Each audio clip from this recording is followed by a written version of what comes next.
तो आज हम एक लिसनर के साथ जॉन विलियम्स के नॉवल स्टोनर का एक बहुत ही खास चैप्टर देखने वाले हैं। ये वो हिस्सा है जहां 42 साल के एक प्रोफेसर विलियम स्टोनर की रुकी हुई लगभग बेजान जिंदगी में अचानक एक चिंगारी भड़क उठती है। और ये चिंगारी कोई बड़ा ड्रामा नहीं है, बल्कि कुछ पन्नों की एक थीसिस है। इस चैप्टर की खूबसूरती इसी बात में है कि ये हमें दिखाता है कि कैसे एक इंसान जो भावनात्मक रूप से खुद को बंद कर चुका है, उसे वापस जिंदा करने के लिए एक बौद्धिक, एक इंटेलेक्चुअल कनेक्शन की जरूरत पड़ती है। तो आज की हमारी ये बातचीत इसी सवाल के इर्द गिर्द घूमेगी। किसी की खत्म हो चुकी एपैथी यानी उदासीनता को तोड़ने के लिए क्या चाहिए होता है। चलिए स्टोनर की कहानी में इस सवाल का जवाब ढूंढते हैं।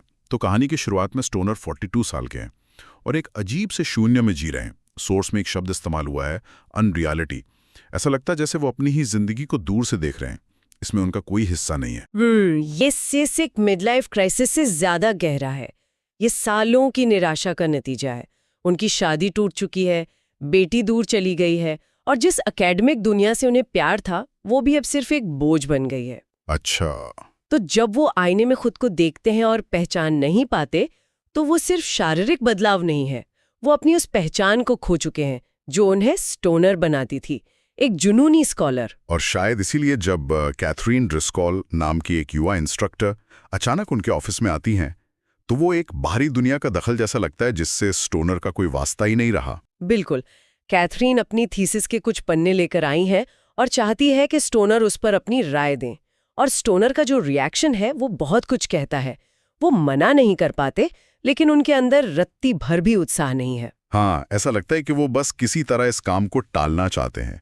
ये एक छोटी सी मुलाकात है, लेकिन स्टोनर के लिए ये एक अनचाही जिम्मेदारी जैसी है। क्योंकि वो पांडुलिपि, वो मैन्यूस्क्रिप्ट सिर्फ कुछ पन्ने नहीं है, वो उस दुनिया का प्रतीक है जिससे वो भाग रहे हैं।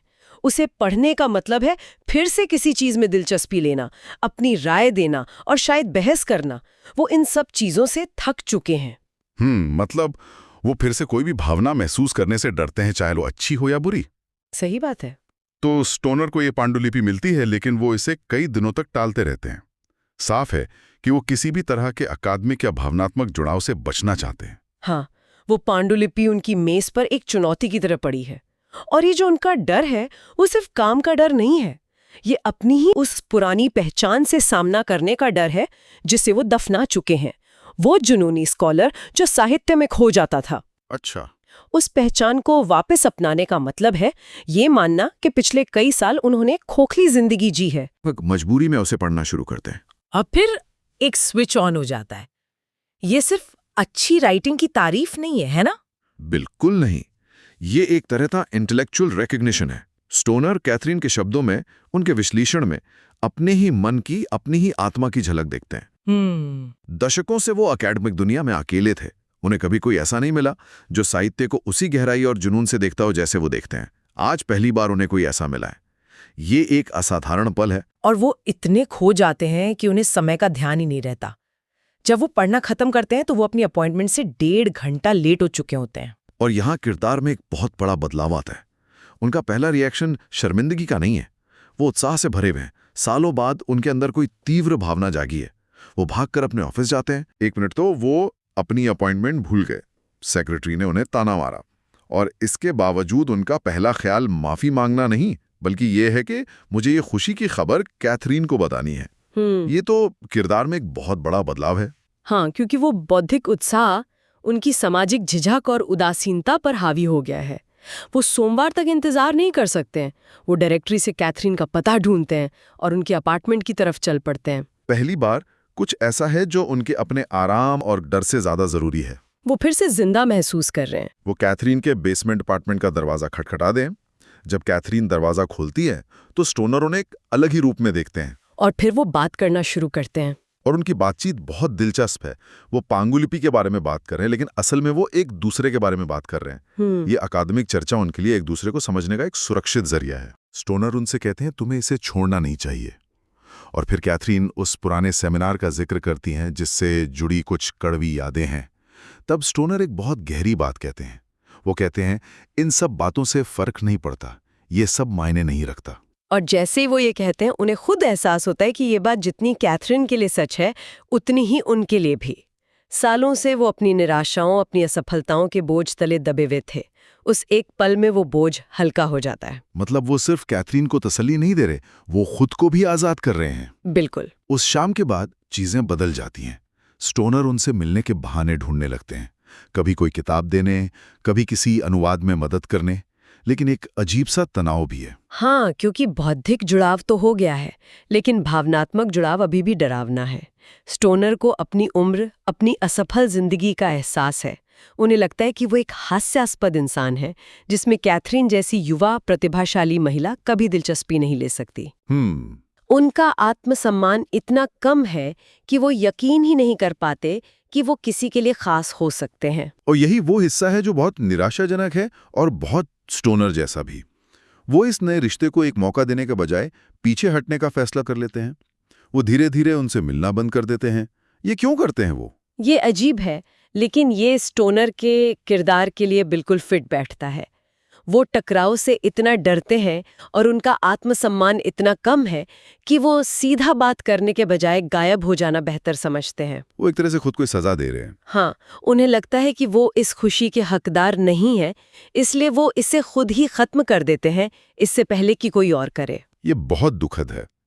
वो कई दिनों तो खुद को रोकते हैं और फिर एक दिन उन्हें पता चलता है कि कैथरीन बीमार है और 2 दिन से क्लास नहीं आई। और ये खबर उनका सारा संयम तोड़ देती है। उनका डर, उनकी झिझक, उनका कम आत्मसम्मान, सब कुछ उस एक पल की चिंता के सामने ढह जाता है। वो भागकर उनके अपार्टमेंट पहुंचते हैं, उनकी सांसें फूली हुई हैं और वो घबराहट में बेमतलब की बातें करने लगते हैं। कैथरीन उन्हें अंदर बुलाती हैं और कहती हैं, मैंने तुम्हें लगभग 2 हफ्तों से नहीं देखा है। और फिर वो पल आता है जो सब कुछ बदल देता है। स्टोनर उनकी बीमारी के बारे में चिंता जाहिर करते हैं और कैथरीन एक शांत लेकिन सपाट आवाज में कहती हैं, मैं बीमार नहीं हूँ, मैं बहुत बहुत ज्यादा नाखुश हूँ। ये एक जबरदस्त लाइन है। ये इतनी सीधी, इतनी ईमानदार है। और ये स्टोनर को उनकी अपनी बनाई हुई दुनिया से बाहर खींच लेती है।